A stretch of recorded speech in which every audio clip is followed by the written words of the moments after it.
There we go. How you doing today? Good. It's a beautiful day, isn't it? Yes. I walked out this morning, 50 degrees.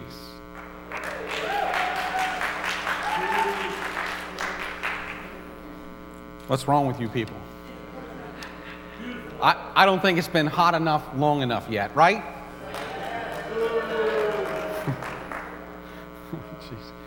Jeez.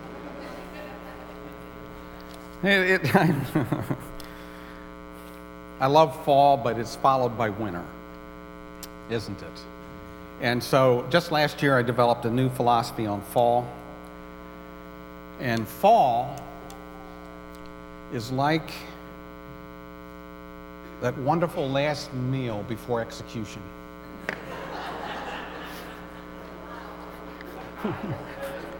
What do you think? This is beautiful fall, and then wham! No, that's not true. I love fall. And so it was just beautiful morning. Walked out, and here in central Pennsylvania, it's not often you look up in the sky and don't see a cloud one. I don't know if you noticed this morning. It was just as brilliantly clear as could be. And even though I'm giving you a hard time, I love that cool, crisp air in the morning. Isn't it good? And so we thank God for it because I think it's all a gift of God. I do just want to bring up, was talking to Brad Reed and Barb Reed in the last service, and if you remember about a month ago, I think she said tomorrow is a month, her brother, Bob Brederick, was in an accident where somehow electricity jumped to a truck, and he wasn't touching the truck, but it went through him. And he's been in Lehigh Valley Burn Center and still there and has another 30 days or more there. They estimate that 60,000 volts went through him. And so in one instance that he's alive is just pure celebration, but it has been a long and hard, arduous road to recovery, and it will still be. And they just ask for your prayers. And so I'm lifting it up and ask you faithfully remember it's Barb Reed's brother, Bob Brederick, that you would remember him, and they cherish all the prayers for healing. Some time ago now, and it's been quite a while actually, but it struck me some time ago, I was watching the History Channel, and they did a show on all of the possible ways that the earth could end. And as I've thought about that, I only have really two things to say about it. First of all is I don't know why. And they were exhaustive. I don't know why they spent so much time and energy telling us how it could end. But more critically, and more to the point, I don't have any idea why I will sit down and watch that. Do you know what I mean? It's like, why are you doing this? You want to turn away, and you can't. So I watched it, and the scenarios included such things as influenza, which is something we need to pay attention to almost every year. Now, we didn't hear much about it this year, but almost every year we'll hear about particularly flu that can get in birds that they're afraid might quickly someday evolve to quickly be able to transfer to humans. If that happens, there could be a worldwide influenza that could be, it really could be, apparently earth-ending. It wasn't just influenza. They talked about the possibility that you could have massive and numerous earthquakes that would end the ability to live on this world. They dealt with such things as help me, I'm sorry if I get it wrong, I'm just going to say big chunks of something come out of space. Whether they're ice, it means you call it something. If they're rock, you call it something else. And if it's if it's a meteor and it comes in this atmosphere, it's a meteorite. Or do I have it wrong? If it hits the ground. What happens if it just comes in? Do you notice how Mark said that to me? He said it like, you're an idiot, buddy. He just... No, he did not. Okay, so if it doesn't hit the ground, it remains a meteor. Oh, okay, all right. So what do you call it if it's ice and it comes in?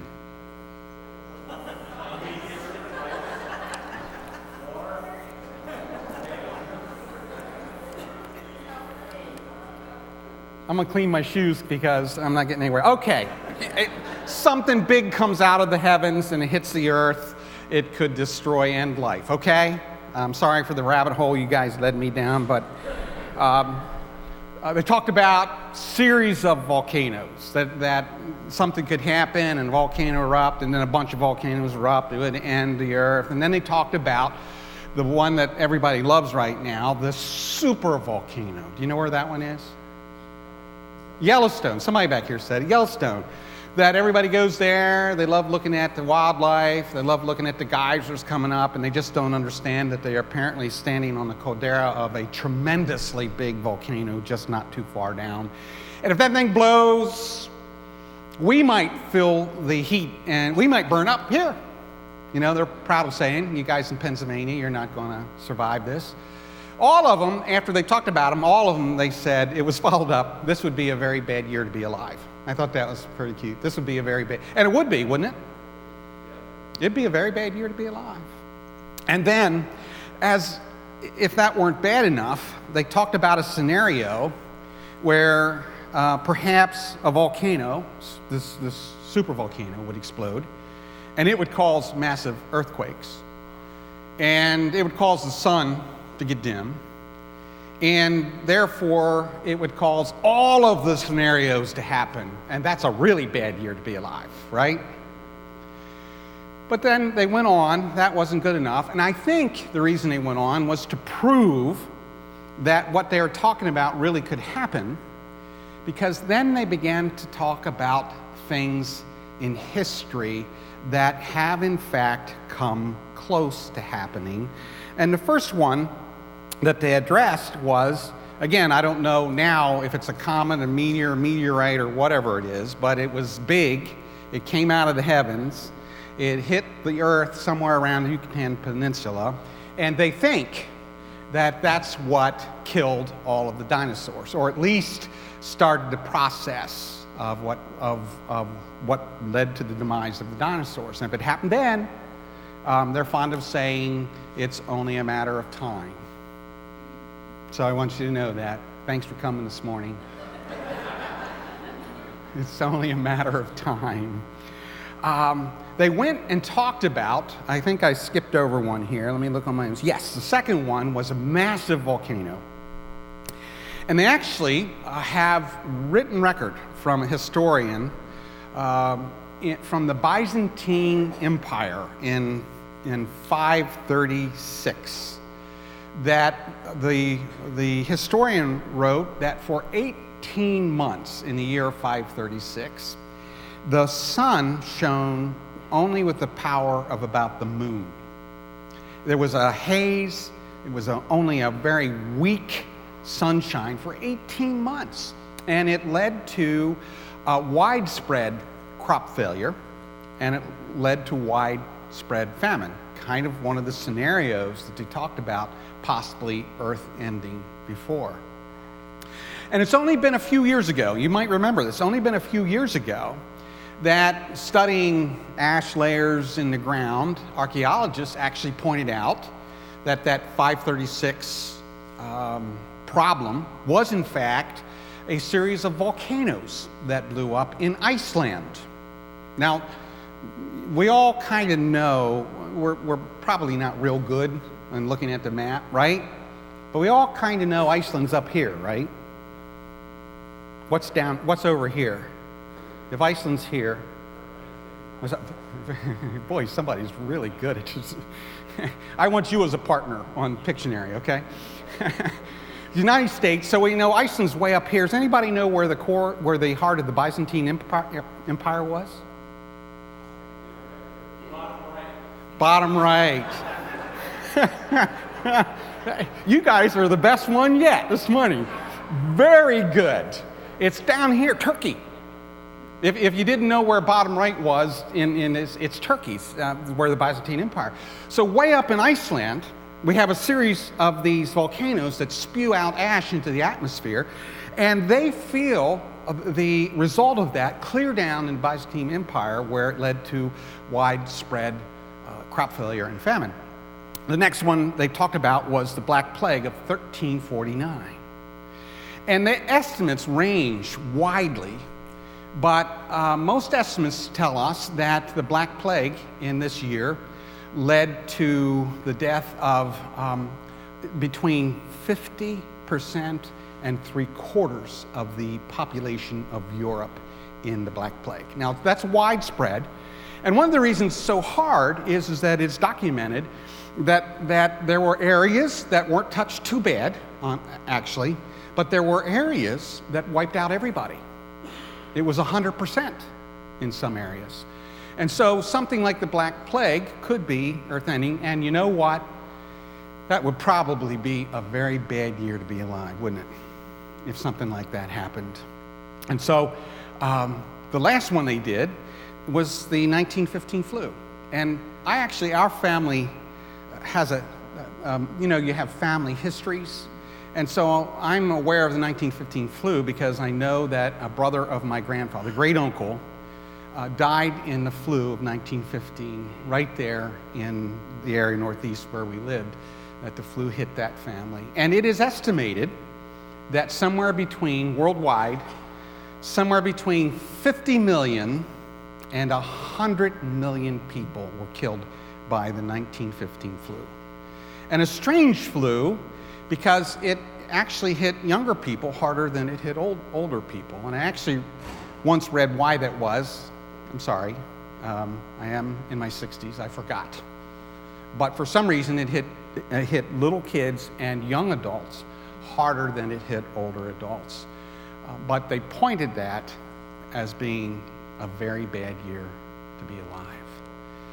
The only reason I'm lifting this up is that in a real way, Amos suggests, at least to the nation of Israel, that the year 722, now he does this ahead of time, but the year 722 was going to be a very bad year to be alive, particularly if you lived somewhere in the Middle East, and particularly if you lived in Israel and the nations north of Israel. So let us listen to the prophet for a moment. This is what the Lord showed me. The Lord was standing by a wall that had been built true to plumb, with a plumb line in his hand. And the Lord asked me, "What do you see, Amos?" "A plumb line," I replied. Then the Lord said, "Look, I am setting a plumb line among my people Israel. I will spare them no longer. The high places of Isaac will be destroyed, and the sanctuaries of Israel will be ruined. With my sword I will rise against the house of Jeroboam." Then Amaziah, the priest of Bethel, sent a message to Jeroboam, king of Israel. "Amos is raising a conspiracy against you in the very heart of Israel. The land cannot bear all his words. For this is what Amos is saying: Jeroboam will die by the sword, and Israel will surely go into exile, away from their native land." And Amaziah said to Amos, "Get out, you seer. Go back to the land of Judah. Earn your bread there and do your prophesying there. Don't prophesy anymore at Bethel, because this is the king's sanctuary and the temple of the kingdom." Amos answered Amaziah, "I was neither a prophet nor the son of a prophet, but I was a shepherd, and I also took care of sycamore fig trees. But the Lord took me from tending the flock and said to me, 'Go prophesy to my people Israel.' Now then, hear the word of the Lord. You say, 'Do not prophesy against Israel,' and stop preaching against the descendants of Isaac. Therefore, this is what the Lord says: Your wife will become a prostitute in the city, and your sons and daughters will fall by the sword. Your land will be measured and divided up, and you yourself will die in a pagan country, and Israel will surely go into exile away from their native land." May God add his blessing to the reading of his holy word. In order to understand this message and what it might say for us today, it's helpful to know and put together just a little bit of history. And the first thing that we should understand is the kingdom of David, even to this day, in Israel, is still looked at as the grand and golden years of the nation. In fact, in some way, even today, the desire and attempt is to put Israel back together the way it looked under this great King David. David had been the king who, after years of warring and fighting, had finally been able to do away with all the enemies around, the Philistines, the Moabites, Amorites, all of them. He finally was able to put away all the enemies of Israel so that Israel, for a period, not a long period, but for a period, was perhaps one of the most powerful nations on the face of the earth. There were still other great powers around, but in that area, they reigned supreme, and there was peace in the land and prosperity. And so Israel looks to that period as being the way Israel should be. When God really blesses the country finally, it will look like this kingdom of King David. A wonderful time to be alive. At David's death, his son Solomon became king over the unified kingdom, still had the same kind of power and peace. Solomon, who almost every time you hear his name, the moniker Solomon, the wisest king, is added. And after years of study, I just have no idea why that moniker stays with him. I don't think he was that wise. I don't think he was that smart. He inherited a kingdom at peace, a large army. He inherited all this. But Solomon, in his pursuit of knowledge, actually had, 300 wives, had 3,000 concubines, some, I just don't know the exact number, I'm sorry, some enormous number in his court. And what he did was as each one of those came in, he imported into Israel the very thing that the prophets had warned against. He allowed these concubines, these wives, to come in with their courts and their entourage and to bring in foreign gods and foreign ways to worship. And furthermore, because he had such an incredibly large court, that he had to levy terrible taxes on the people, heavy taxes, so that at his death, when his son took the kingdom, the people came to him and they asked one thing. He wanted to be a good king, he said, asked what they wanted. They asked one thing. The one thing was that they would lower the taxes because the taxes are too heavy. So the king does what a king will do. He went to his advisors. They were all young people, all young advisors. There was no wisdom, it seems, in his court. And he was advised that what he should do, if he doesn't get a handle on these whiny people, he's going to have trouble. So you go out there and you levy even worse taxes on the people. And then they'll see who's king and they will honor you. So he goes out, he adds more taxes. And what happens is the 10 tribes, the northern 10 tribes, simply secede. They walk away and they elect their own king.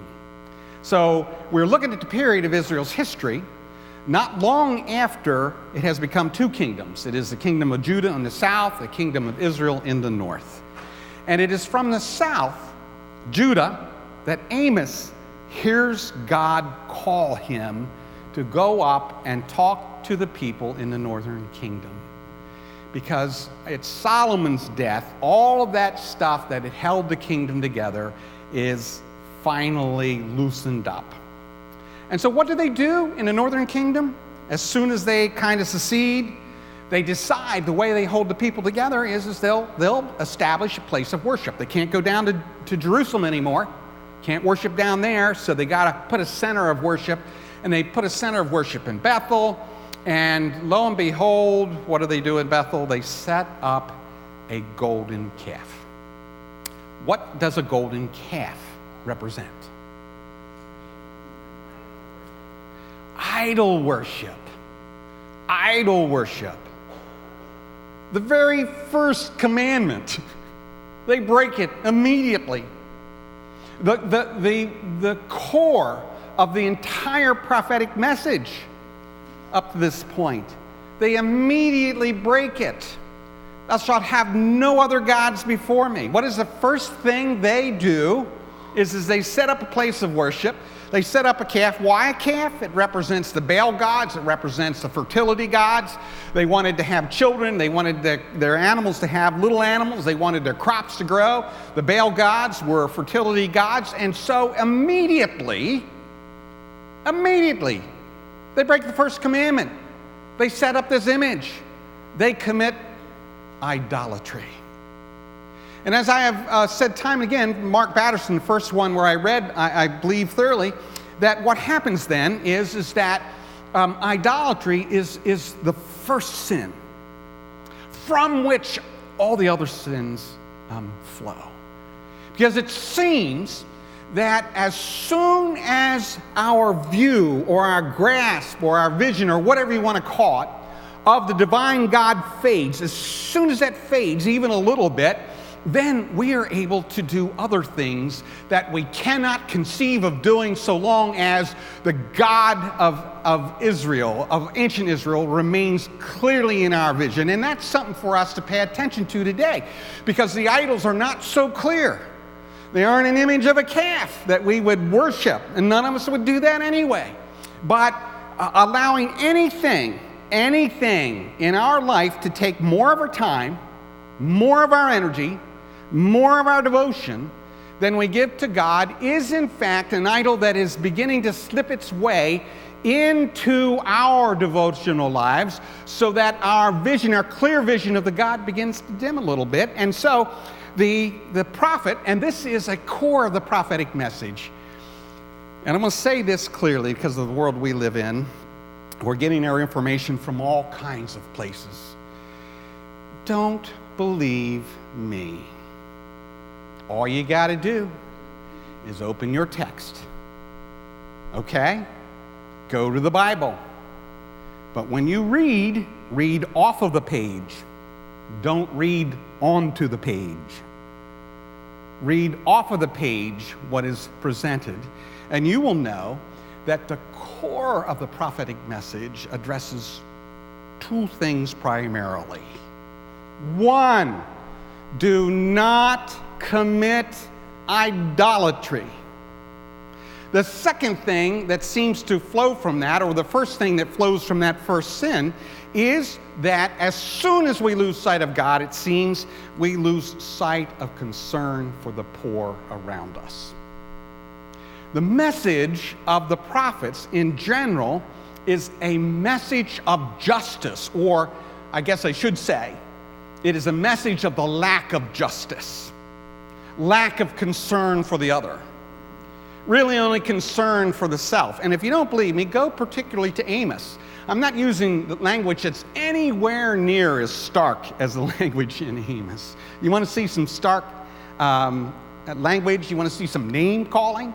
Go take a look at what Amos calls the people, the wealthy particularly, what they're doing to the poor around them. It seems that when we lose sight of God, we have no problem of continuing to build up what we have at the cost of those who have even less.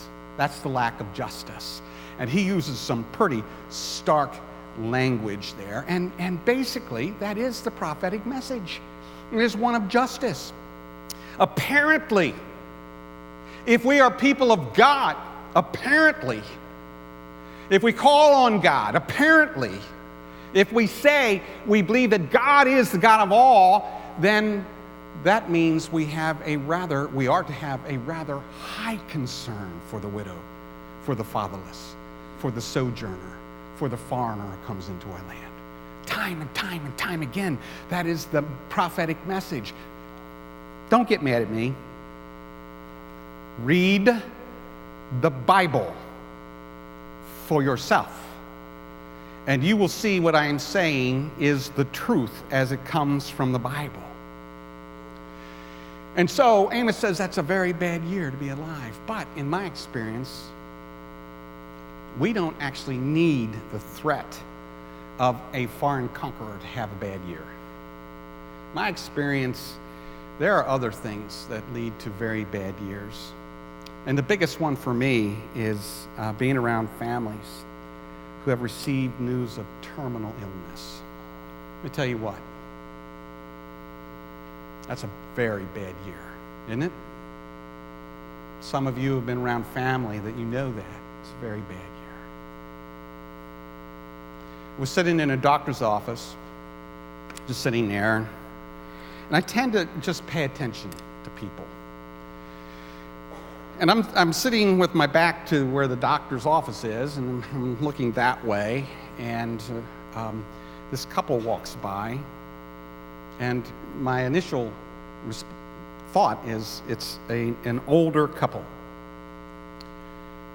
Have you ever noticed, by the way, that when we see ourselves much younger than we are? And we tend to see others older than they are? I'm thinking that's an older couple. I subsequently learned, well, I do look about 40, right?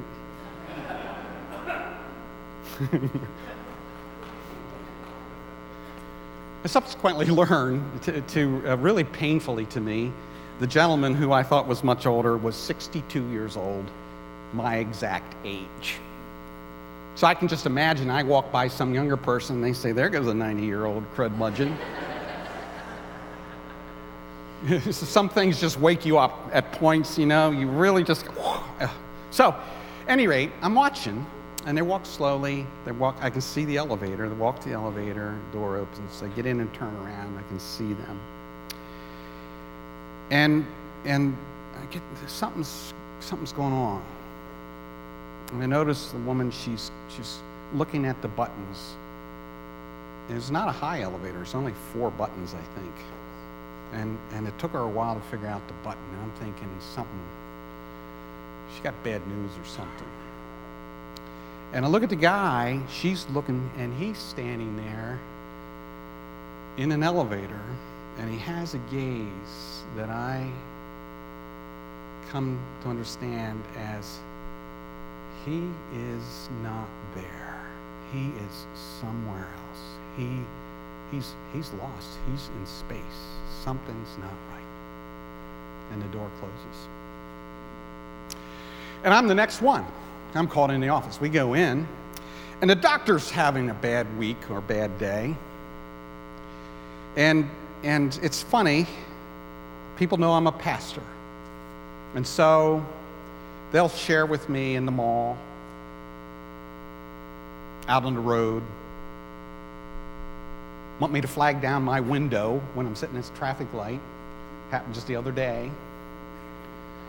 Honestly, this is God's truth. And the doctor knows I'm a pastor. He's had a bad day. He doesn't say anything out of turn. He doesn't break the HIPAA rule, but what he does say is he's tired of giving people news that they are terminal. And the puzzle went together. Very bad year.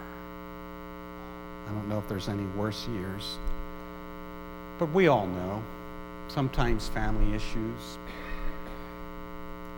wonderful children, spouses, they break up. It guts us, doesn't it? We love them both. It's a very bad year. I dealt with a gentleman who I don't understand quite yet. I'm not old enough, I guess, how you can get caught up in one of these false phone call things where you end up losing your money. But I dealt with a gentleman who lost everything. Do you think that was a good year? We don't need the threat of occupying power to have a terrible year. And I think many of us have experienced that, maybe not firsthand, but in extended family, we know what a bad year is. So what do you do with a bad year? How do you find hope in bad years? Interestingly enough, Amos doesn't leave them, or tries not to leave them in a bad place. He said it's a bad year, but it wasn't so much foreordained. They still could do something about it. And he said this, ultimately, in a bad year, ultimately, it is not about you or your circumstances. He said, ultimately, it is about God. And when we are in the midst of a bad place and we can't see anything, we can't think anything, Amos says, lift up your head and focus again on the divine God. You're focusing in the wrong place, and we do it a lot of times. It doesn't even take anything as serious as what I'm talking about. He says then what has to happen is you must swing your gaze back away from yourself and grasp the gaze of the divine God if we are to turn a bad year into a good one. Secondly, very clearly to the people Amos was addressing, it's not about money. That was one of his main complaints about Israel. You wealthy people are putting, and he uses this language, are putting your foot on the neck of the poor. That's pretty graphic, isn't it? That's what you're doing. You're putting your foot on the neck of the poor so that you can have more money. Now, I wrote this sermon some time ago, but I've noted very clearly that between the time of writing this sermon and today, that I have noted that a wealthy family died in a helicopter crash. You remember hearing that on the news? That's a while ago. Then another wealthy family died in a airplane accident, one of their private airplanes. Then I read about another one who died of cancer. Guess what? Wealthy people die of the illnesses you and I die of as well. It doesn't change that one little bit.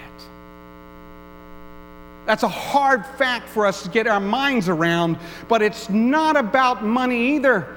It is about living our lives in a way that glorifies Almighty God. Very clearly, Amos was trying to get the people of Israel to take their focus off their own needs. If they wanted to turn this into a good year, the way to do it was take your eyes off of your own needs and focus on others. I'm amazed at the number of times I have read now of people, of psychologists who are very successful, who will not see you as a patient unless you get involved with a service ministry. Because what they have come to learn, that a lot of the severity of the mental illness that you might be going through, or the difficult emotional time, has to do with the fact that you have caused your focus to narrow and narrow and narrow and narrow so that you can only see yourself and only see your problem. And the beginning of health is to go out there and focus on others and begin to help others in a way that makes a difference in their lives. Amazing, isn't it? Sounds a little bit like the call of Christ to develop some kind of view of the world that helps you take a larger view than of just yourself. I was dumbfounded about a clergy friend of mine at the time, dumbfounded. I was trying to get him to sign up for this. He's not from the local area, and more of acquaintance. I'm really qualifying this, aren't I? But he likes to golf. And so I said, hey, we're doing a fundraiser for the Londonderry Village. Boy, that's hard for me to get that out now. Londonderry Village was Lebanon Valley Brethren Home. And it's $75. $75! Well, yes, we're raising funds for the Samaritan. It's helping people in need. Well, I can golf for less than half of that. Yes, you can golf for less than half of that when all you're concerned about is your own good. But when you golf and do this, you are helping others. I failed. He didn't sign up. But I want to remind all of us, it's easy for us to spend money, and a lot of money, on ourselves. Focusing on ourselves. And it seems hard for us to do the same thing when we're focused on other people. Having a bad year, want to turn it into a good year. It has an awful lot to do with focusing on others. And lastly, Amos clearly was delivering a message. It's about God. It's about reflecting God. You are to live godly lives. God is perfect, you're not, but you're to do everything to display that God to the world. We understand it as living lives that reflect Christ in the world. Having a bad year, focus a little bit more on living a life that would honor and glorify the Lord Jesus Christ.